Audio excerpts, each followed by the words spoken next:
Shalom, puji Tuhan, selamat malam Bapak Ibu yang terkasih.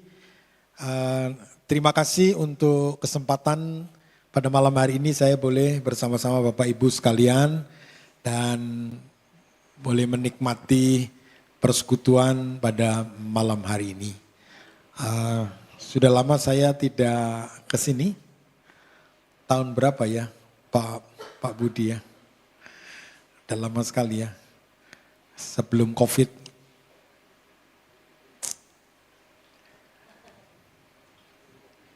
Perjalanan ternyata cukup jauh.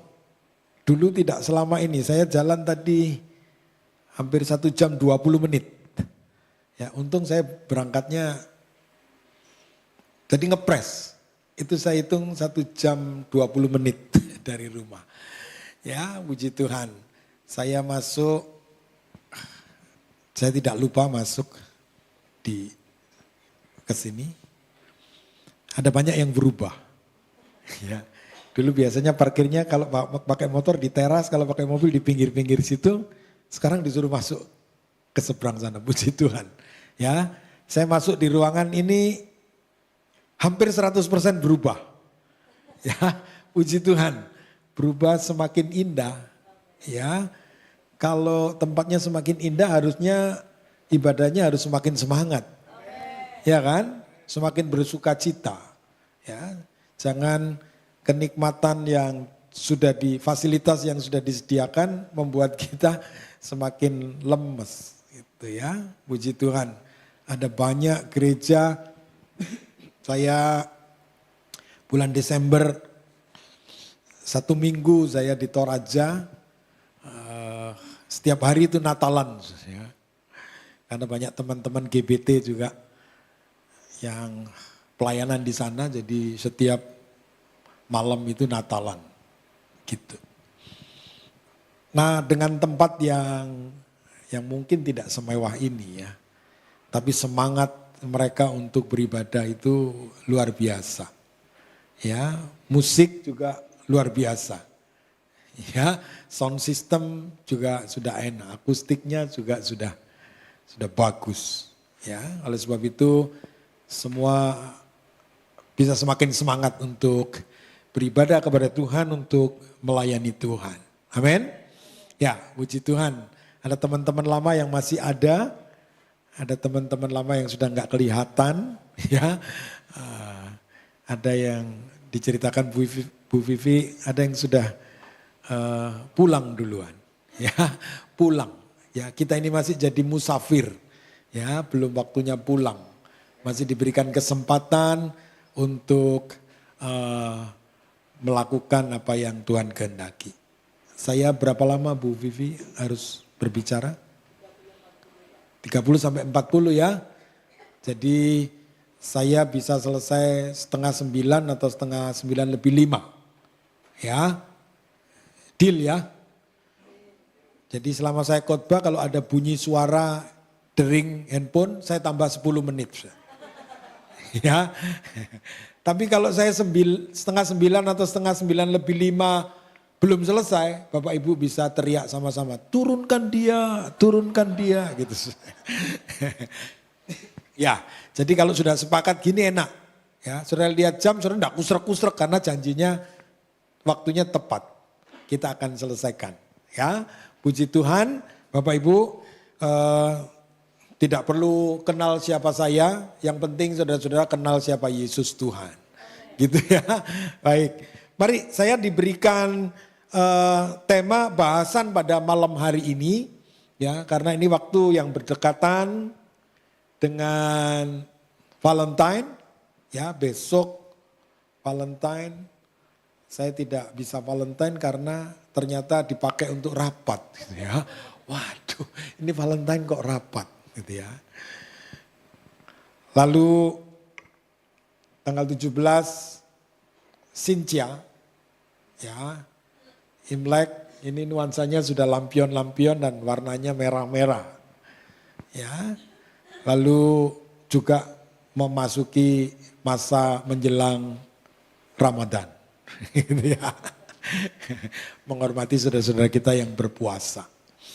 Baik, Malam hari ini saya diberikan tema bahasan yaitu tentang kasih. Ya, tentang kasih.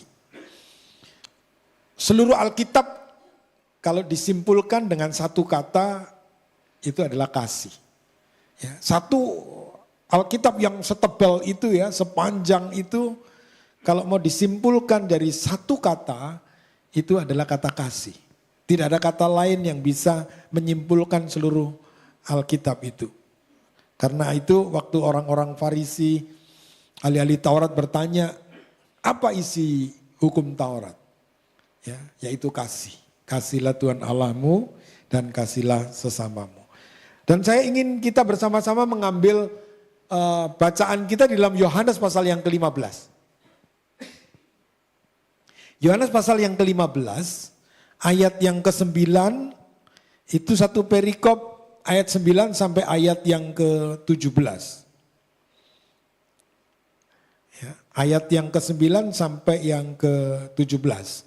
Lembaga Alkitab Indonesia menulis judul perikop itu dengan kalimat perintah supaya saling mengasihi. Pertanyaan saya, abot atau enteng? Halo.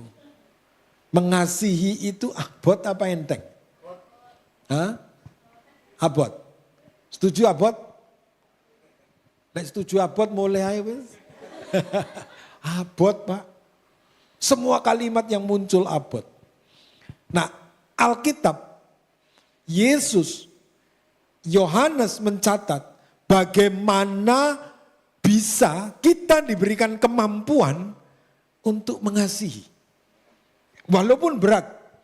Tapi Alkitab memberikan cara, memberikan teladan, ya, memberikan satu jalan keluar bagi kita supaya kita dapat mengasihi, saling mengasihi. Karena yang kita tahu kalau kasih di dunia ini bisa jalan kalau transaksinya lancar. Ya kan? Kalau transaksinya lancar, ya. Anda mengasihi saya mengasihi Anda. Karena timbal balik.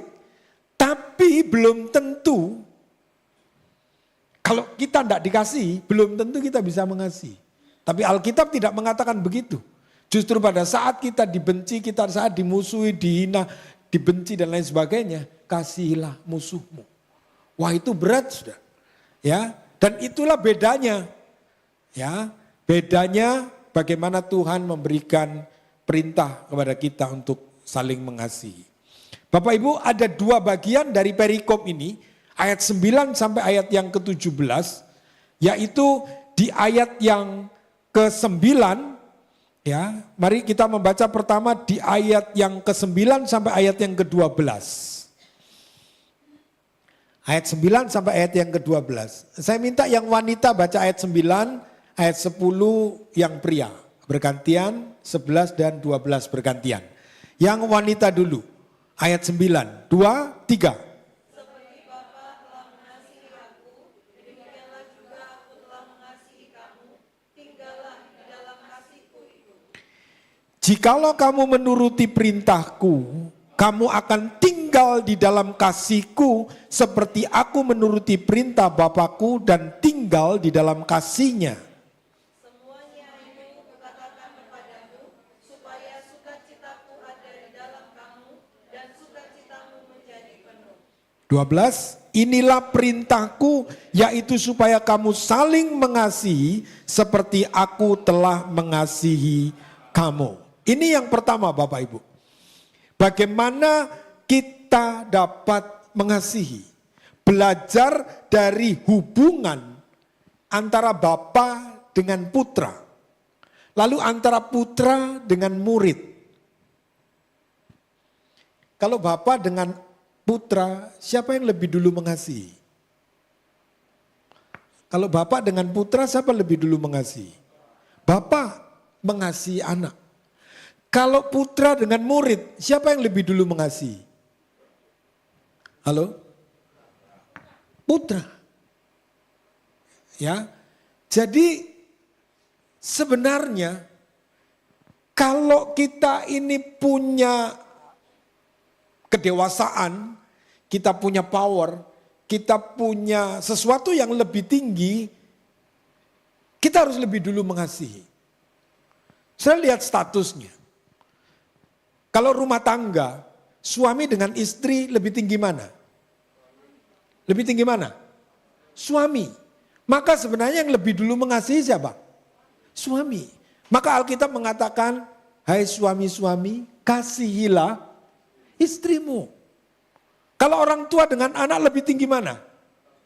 Lebih tinggi orang tua. Maka siapa yang bertanggung jawab untuk lebih dulu mengasihi? Orang tua. Jadi nggak bisa orang tua nuntut, kamu kasih orang tua supaya orang tua kasih kamu. Kebalik sudah. Orang tua harus mengasihi anak. Supaya anak bisa meneladani kasih itu.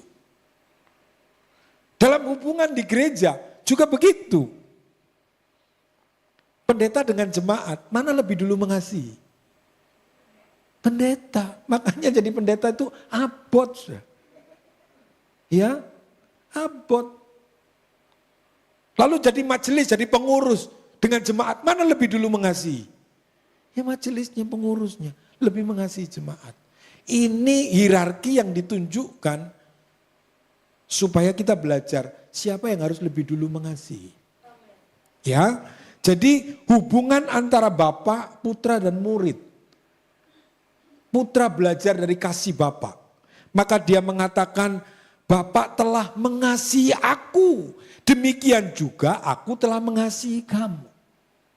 Jadi ada transfer itu. Karena kita terdampak oleh kasih Bapak, maka sang putra itu mengasihi murid-murid. Maka dengan kasih yang telah aku terima dari Bapak, aku telah mengasihi kamu. Lalu bagaimana? Tinggallah di dalam kasihku itu. Ayat 1 sampai ayat 8, Yohanes 15, Bapak Ibu perhatikan. Itu berbicara tentang berbuah banyak.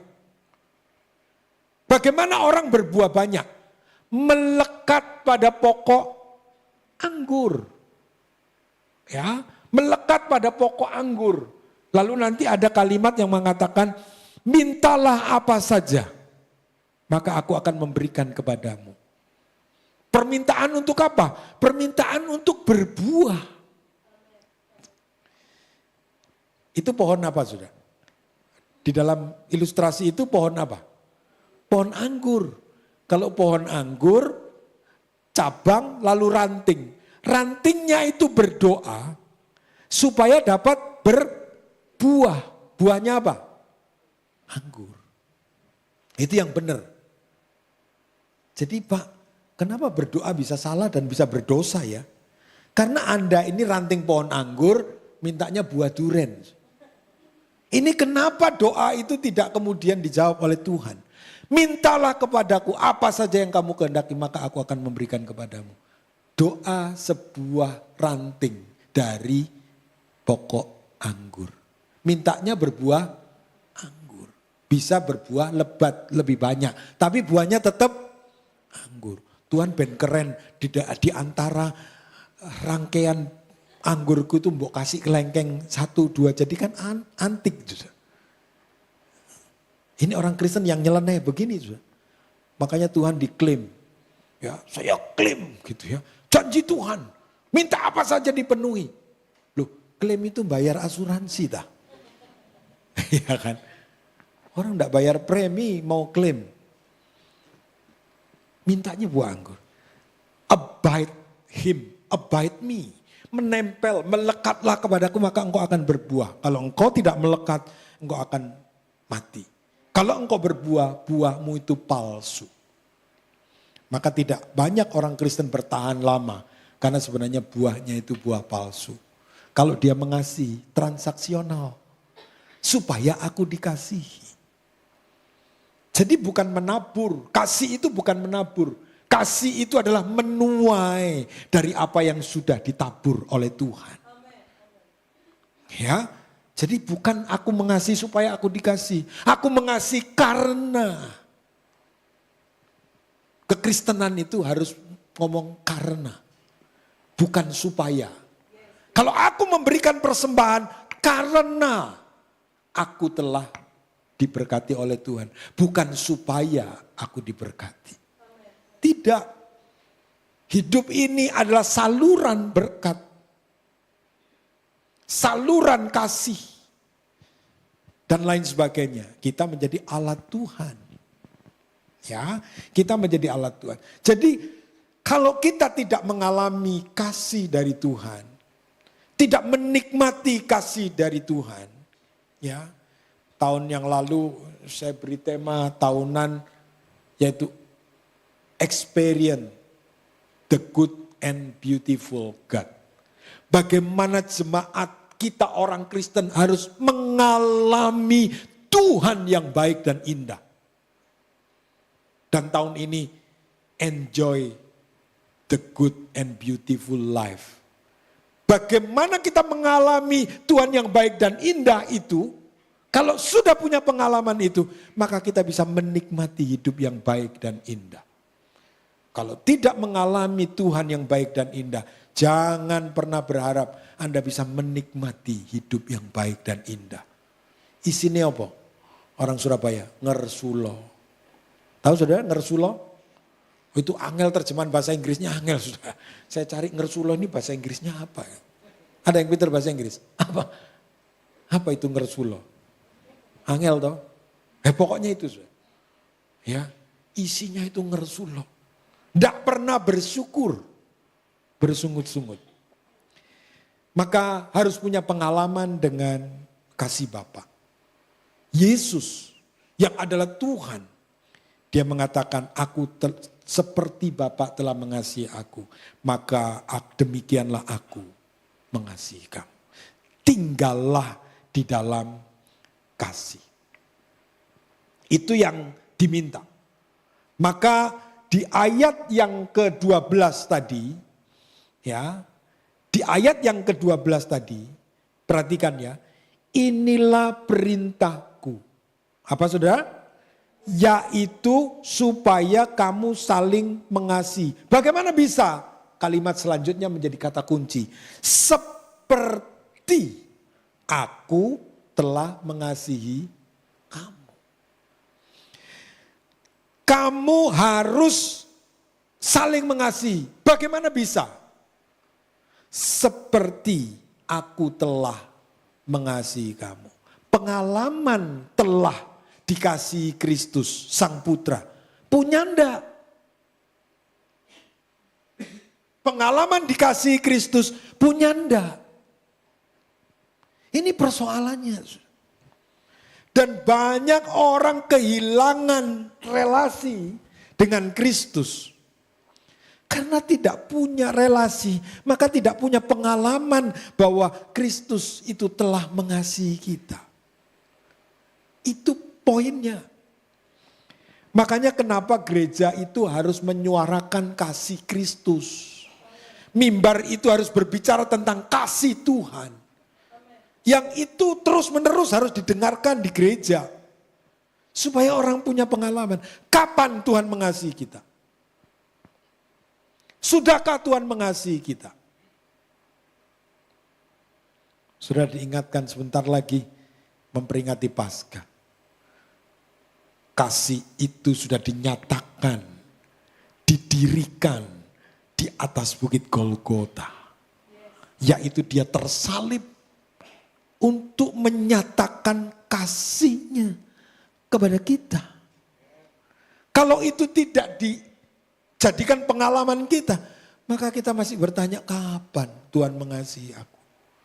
Kapan Tuhan mengasihi aku?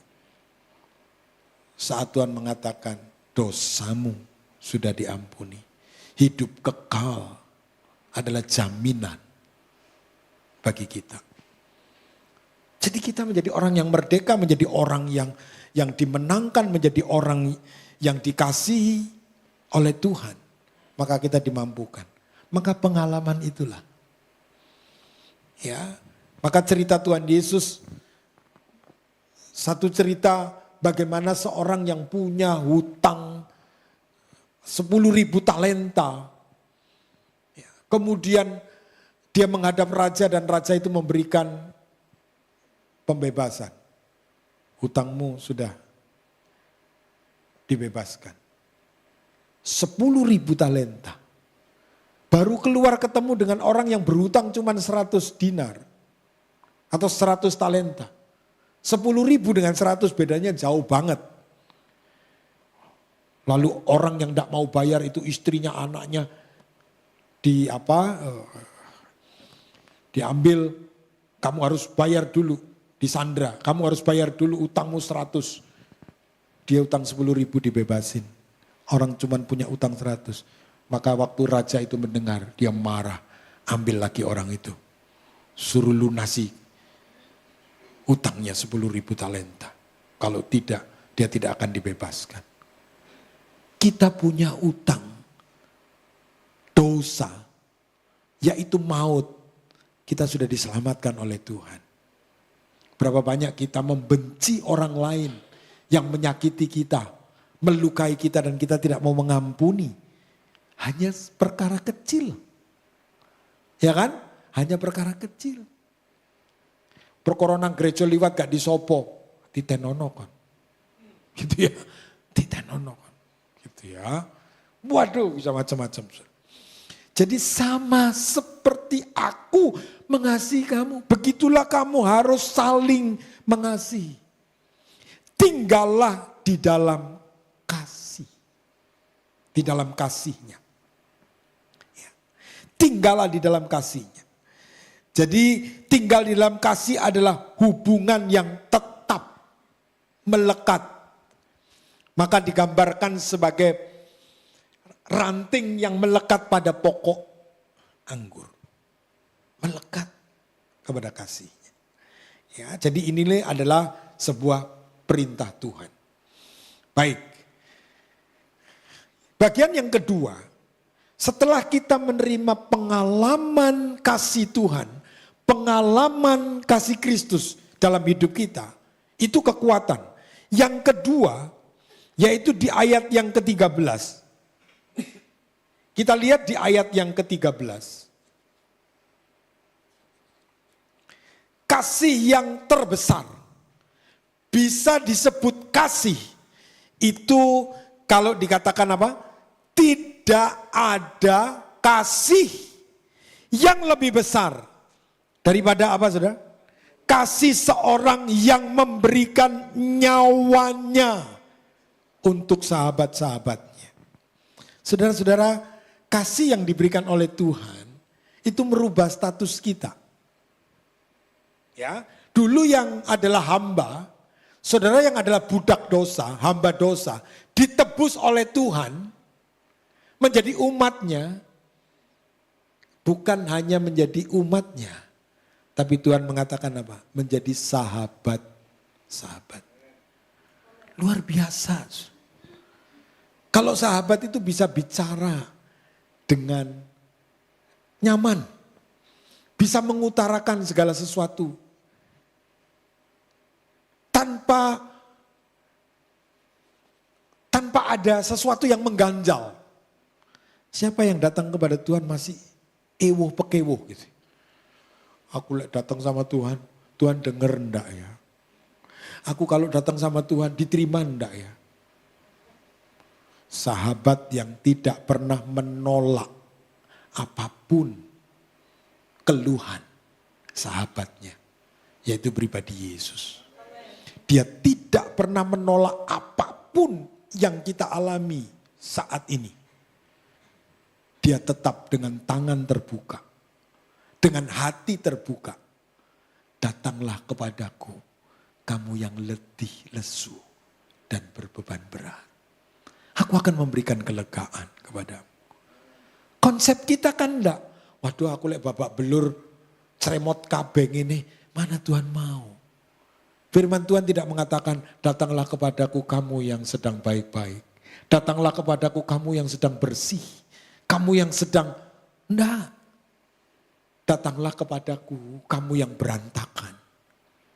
Kamu yang letih lesu tidak berdaya, datang. Itu undangan Tuhan. Jadi dia tidak pernah menolak. Ya kan? Dan tidak pernah menolak. Dosa sebesar apapun, kalau masih punya waktu, datang kepada Tuhan. Dia akan menerima kita. Seperti Bapak yang menyambut anak bungsunya yang brengsek. Yang mengambil harta warisan separuh, bapaknya masih hidup. Hidup compang-camping, hancur lebur. Anak ini berharap, aku jadi budaknya, jadi pegawainya saja. Aku mau. Tapi waktu bapak ini mendengar anaknya datang. Anakmu datang jalan kemari. Apa yang dilakukan bapaknya? Sembelih lembu tambun. Siapkan baju yang bagus. Siapkan kasut yang bagus. Bapak itu lari keluar dari rumah. Lari menyambut anaknya. Anaknya yang mungkin sudah bau, sudah berantakan. Bapak itu datang memeluk anaknya. Itulah kira-kira gambaran Tuhan. Sebelum kita datang kepada Dia. Saat kita rindu Tuhan, pantas enggak sih aku datang kepadamu. Aku yang sudah hancur, yang sudah berantakan, yang sudah tidak layak. Bapak itu tidak mengkomentari apapun. Dia lari, dia peluk anaknya, dia bawa pulang. Dia pakaikan pakaian yang bagus, dia berikan cincin, diberikan kasut yang baik, dibikinkan pesta yang meriah. Ini yang dilakukan. Yesus Kristus mengatakan, tidak ada kasih yang lebih besar daripada kasih seorang yang memberikan nyawanya untuk sahabat-sahabatnya. Anda adalah sahabat-sahabat Tuhan yang boleh berbicara, yang boleh datang tanpa tedeng aling-aling. Bicaralah apa yang ada. Walaupun dia tahu, tanpa Anda bicara, dia tahu. Anda lari pun dia tahu. Apa isi hatimu? Apa yang menjadi bebanmu? Dia tahu. Tapi pada waktu kita berbicara, kita bisa melepaskan apa yang menjadi beban kita. Tuhan, berikan aku kelegaan. Kita punya sahabat dekat, iya. Kalau yang berkeluarga punya suami, punya istri. Kadang-kadang tidak semua yang kita unek-unek, kita bisa sampaikan kepada pasangan loh. Yuk, Pak, kan harus terus terang, harus apa. Tapi kadang-kadang kita mikir, nanti kalau saya ngomong, tambah dia sumpek.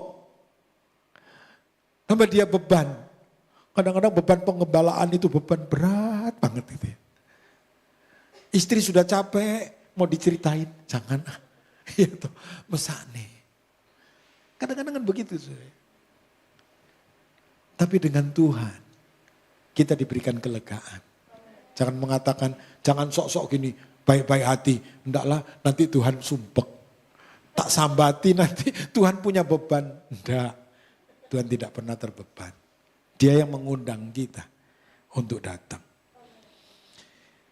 Pada waktu kasih itu diberikan. Kasih itu aktif, saudara. Ya. Pada waktu di mobil tadi saya dengerin lagu lama, Mus Mujiono nyanyi, aku mengasihi Engkau Yesus dengan segenap hatiku. Kasih itu aktif. Kalau sudah mengatakan aku mengasihi Tuhan, nang gereja, malas. Baru datang ke gereja aja malas, belum yang lain. Yang lain-lain itu banyak. Kasih itu adalah motif yang terkuat untuk lakukan sesuatu. Bro tadi yang WL, sudah menikah atau pacaran? Belum. Punya pacar? Hah? Mau punya pacar? Mau ya. Saya kira enggak mau. Perlu dipertanyakan kalau enggak mau. Kalau punya pacar, saudara-saudara, aku jemputan yo. Iya, ojo suwi-suwi. Paling lama 15 menit. Iki setengah jam.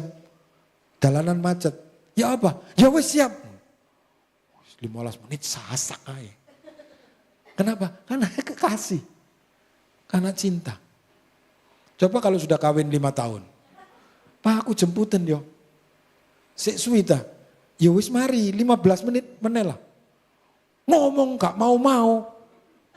Repot iki lho. Grab aja grab. Kalau cinta lain. Cinta itu punya motif kuat untuk melakukan sesuatu. Apa yang Tuhan lakukan sampai dia turun ke sorga, dari sorga. Dia yang mulia menjadi hina. Rela naik di atas kayu salib. Karena kasih. Itu yang harus kita alami supaya apa yang kita alami bisa dirasakan oleh orang lain. Sebagai suami dirasakan istri. Sebagai istri bisa dirasakan suami. Kan, hai suami-suami kasihlah istrimu. Hai istri-istri apa? Tunduklah dan hormati. Mana yang lebih dulu? Harus tunduk. Aku ini, firman Tuhan kan, istrinya ngomong. Firman Tuhan kan ngomong, kasihlah istrimu, kok kamu tidak mengasihi? Yo kamu yang disuruh hormat, kamu tidak hormat. Kalau kamu hormat maka aku mengasihi. Ya enggak dong, kamu mengasihi baru aku hormat. Ini kena eker-ekeran gak mari-mari.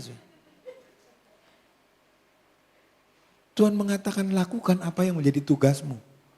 Soal dia tidak hormat, dia tidak tunduk, tidak ada urusan. Kenapa? Karena Tuhan suruh aku mengasihi kamu. Nanti kalau tanya, kamu ini tidak dihormati, suami istri tidak tunduk, kok kamu tetap mengasihi? Itu bukan urusan. Karena Tuhan yang memerintahkan aku untuk mengasihi. Karena aku sudah merasakan kasih Tuhan. Sebaliknya istri-istri juga begitu. Kamu kok hormat tunduk sih? Padahal dia lo tidak mengasihi kamu. Tidak ada urusan.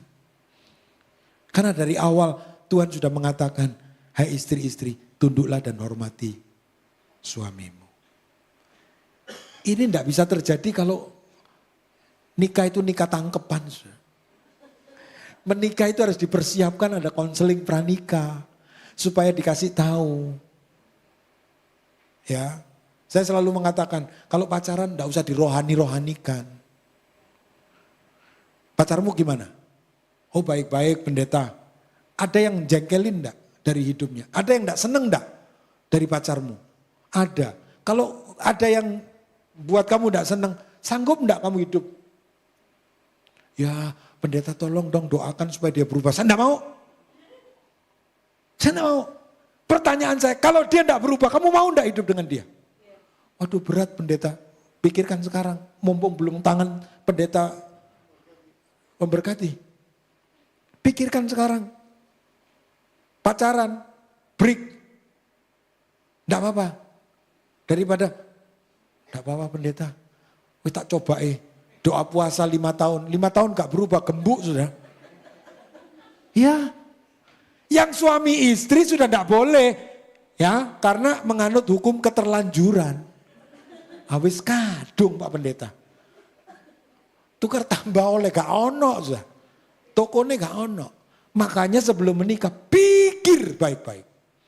Cari pendeta yang bisa ngomongin kamu. Kok enggak repot.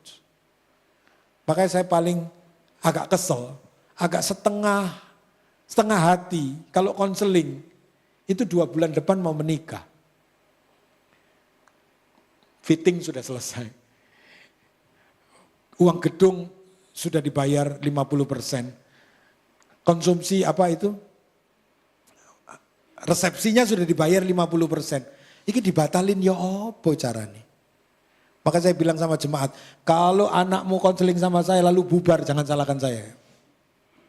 Saya akan ngomong sesuatu. Mendingan bubar. Tapi semua sudah di DP semua. Ada yang konseling nangis. Ya nangis ya angel, undangan wis disebar, ndak bisa ditarik maneh. Makanya 1 tahun 2 tahun sebelum menikah, konseling dulu sama pendeta. Biar bisa ngomong baik-baik, biar tahu.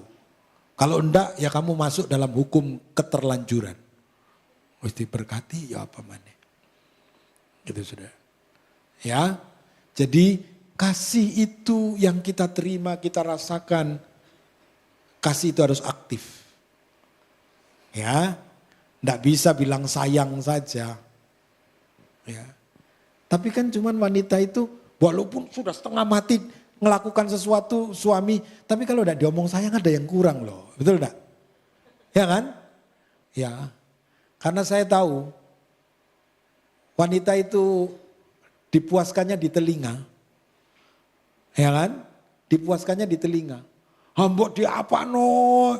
Nek ndak denger I love you gitu ndak puas. Ya kan? Itu. Makanya kenapa wanita itu harus dirayu. Karena kelemahannya di telinga. Itu sudah bawaannya. Ya. Kasih itu aktif. Maka pada waktu kita sudah dibaharui, status kita menjadi sahabat. Apa yang menjadi kekuatan? Kalau di ayat 1 sampai ayat 8, abide him, menempel, melekat, tinggal di dalam dia. Diingatkanlah kita tinggal di dalam dia. Yang menjadi poin penting. Sebelum saudara-saudara teriak turunkan dia, turunkan dia. Saya akan selesaikan dalam waktu 5 menit. Lain kali kita ketemu lagi ya saudara. Ayat 16.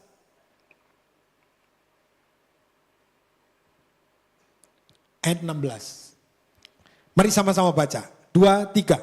Bukan kamu yang memilih aku, tetapi akulah yang memilih kamu. Dan aku telah menetapkan kamu supaya kamu pergi dan menghasilkan buah dan buahmu itu tetap. Supaya apa yang kamu minta kepada Bapa dalam namaku diberikannya kepadaku. Hati-hati, konteks ini adalah konteks keinginan kita berdoa minta kepada Bapa dalam namaku apa? Supaya kita diberikan kemampuan untuk mengasihi. Bukan minta yang lain. Jangan diklaim ayat ini untuk minta yang lain. Tapi konteksnya supaya kita diberikan kekuatan, kemampuan. Punya kuasa, punya kemampuan. Untuk kita mengasihi. Berdasarkan apa?